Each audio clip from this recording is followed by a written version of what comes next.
little bit. Now there's no more locked box, no more secret that he has on Vince. I wanted to know what it was, but of course it was probably nothing. Yeah. He just made it up for the story. And the storyline just ends abruptly. So Shane McMahon comes out, thanks the fans in an emotional kind of goodbye, and then Vince McMahon gives him to be the general manager for the show for the night. He let him run the show for the night, and I don't think this story is over. No. For some reason. Not one bit. I think eventually it will come into a feud again. I think you'll see Stephanie and Triple H back on TV. I think, feuding with Shane. A Triple H Shane McMahon feud is on the horizon. But it's been done before. I mean, remember WrestleMania 2000? Every McMahon in the corner of a wrestler, and all of a sudden, which McMahon's going to come out big? So it's been done. And they all become a family again. Yep. I mean, so that happens, and then you kick off with the tag team title match with the Booty-O's taking on Sheamus and King Barrett, the New Day. So yeah, and they got their revenge as the New Day won. But the interesting part to come out of that was the swan song for King Barrett as he got kicked out of the League of Nations, literally and figuratively. Well, I think, isn't his contract up soon? So eventually I think they're just going to kind of push him out. I think this was it for him. I think tonight was it for him. But even better, the Wyatt family comes out and destroys the League of Nations in what I assume to be the face turn for the Wyatt family. I would have to agree on that 110%. I mean, the fans were into it. They were chanting for the Wyatt family. They're chanting, "Thank you, Wyatts." So, yeah, I think this will lead to a face turn. Maybe a possible, I don't know, push the Wyatt, I'm sorry. Wyatt up and maybe up the ranks, maybe get him in a title picture down the road. Maybe we'll see where that goes. Man making his debut.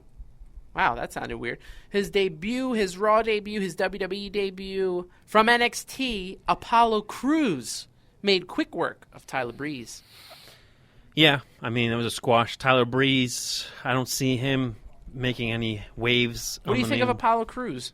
I think he has the potential to be a main eventer. Got the it factor, right? He's got the it factor. Got to see how he is on the microphone. Yeah, the question is, will he be? Or, if he's not good on the microphone, you do know, there's a guy in the back that always likes these big beast-type guys. I'm talking about Paul Heyman. He could be a Paul Heyman guy. Who knows? We're only getting to see the beginning. We also saw Baron Corbin make his Raw debut as he took on Dolph Ziggler. And poor Dolph Ziggler, man. I mean, he has all the charisma, can talk on the mic.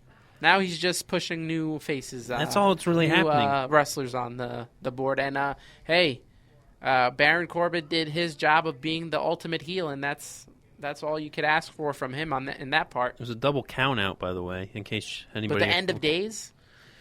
I don't know. I like Dolph Ziggler. It frustrates me seeing the way he's treated.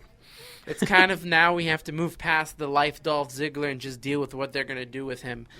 You forgot one match, though, quickly. Summer Rae versus Sasha Banks was before that. Yes, a quick squash match.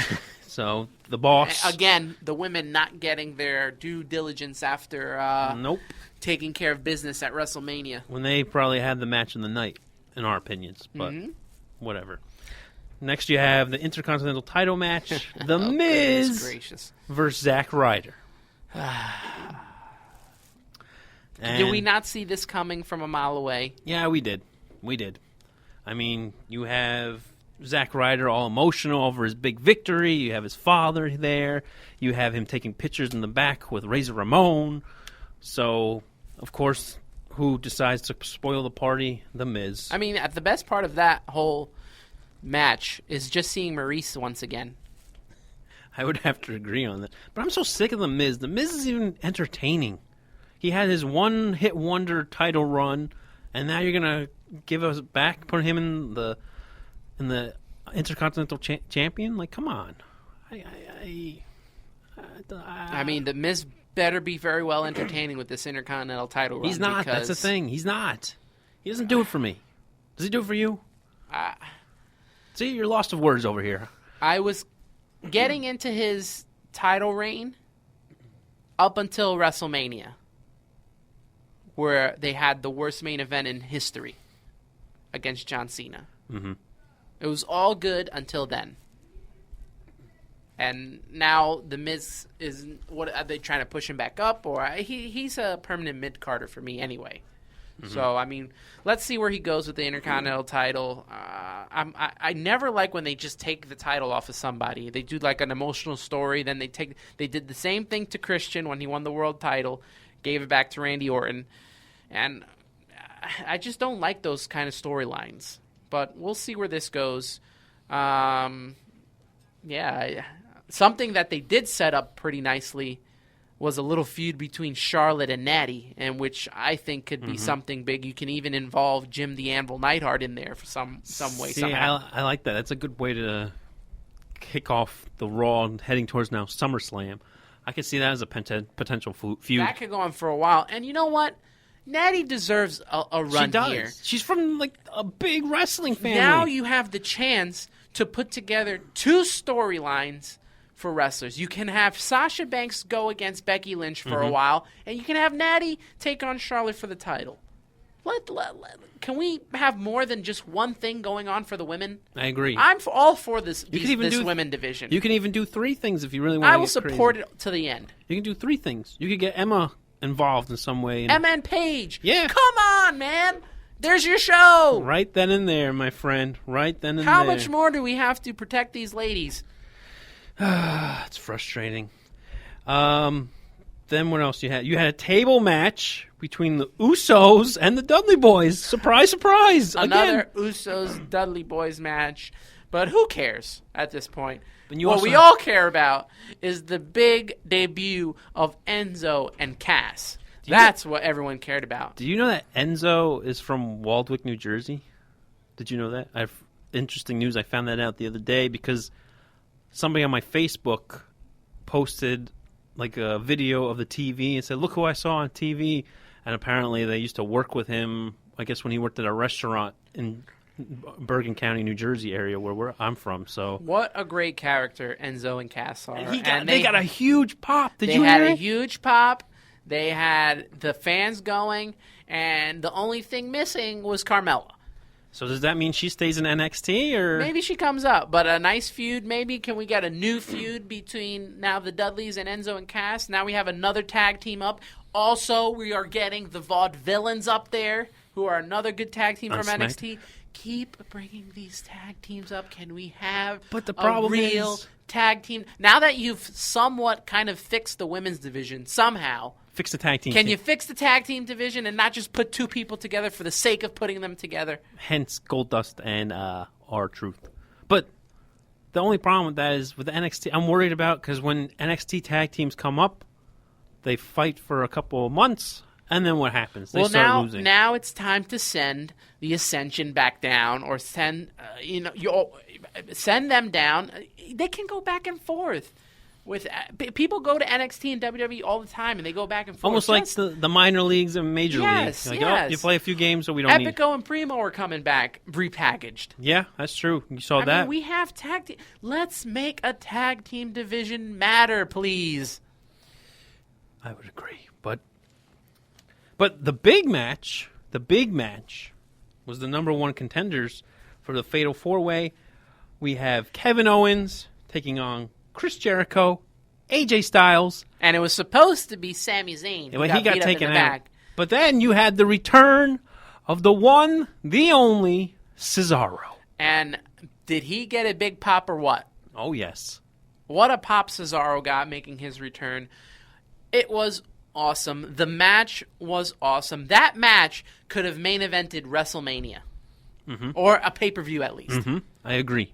And it was great to see for all the people who complained about Chris Jericho beating AJ Styles at WrestleMania and for AJ Styles being buried at WrestleMania, for AJ Styles to win that match and become the number one contender. Even that got a huge pop.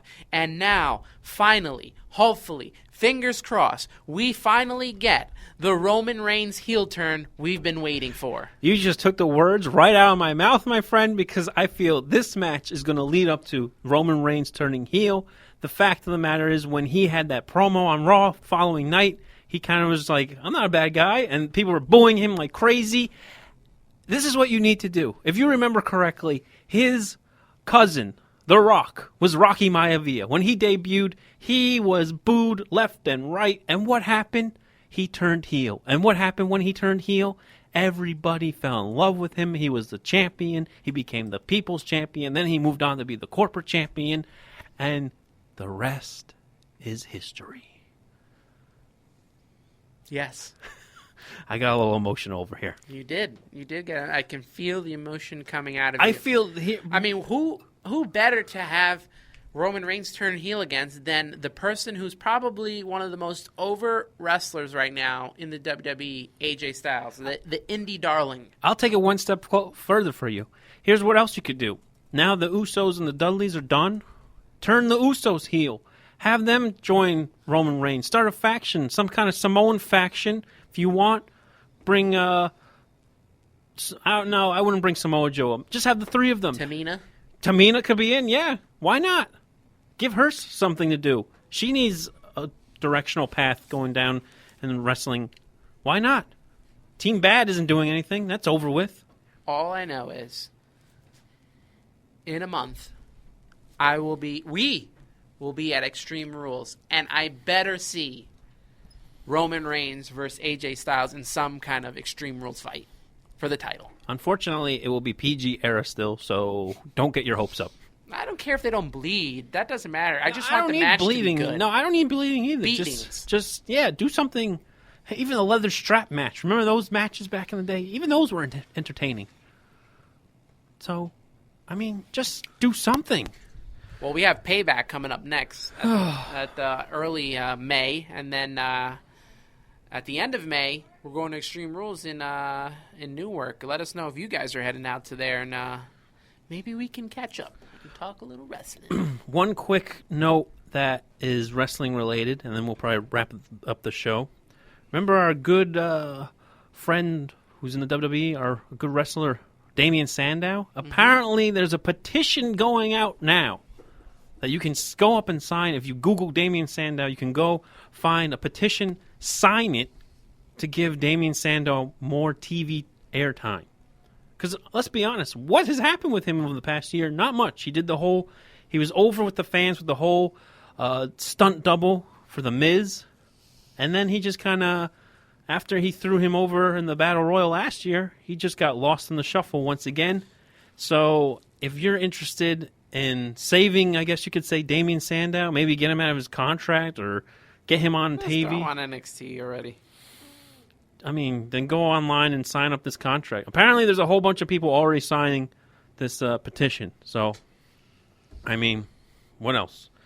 So, with that, we wrap up another edition of Ringside Rumble Radio here on the UCR Network. We will be back next week. Hopefully with a good Raw. Yeah, hopefully with a good Raw. Hopefully with some... because it's not the go-home Raw. Yeah.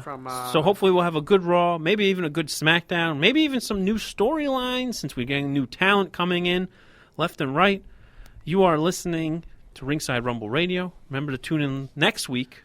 And you can also follow us on social media. We'll be on Twitter at UCR Network. Follow us Facebook.com, like our page. And also, you can listen to us on iTunes, free. Just search Ringside Rumble Radio. And also, we are also on Spreaker.com, exclusively on there as well. You good? You want me to close this out now? Give it all. Give it all. Send us home. Send us home. Oh, my goodness. For Anthony the Ant-Man, alongside Keith Logan the Loganator, you've been listening to Ringside Rumble Radio here on the UCR Network.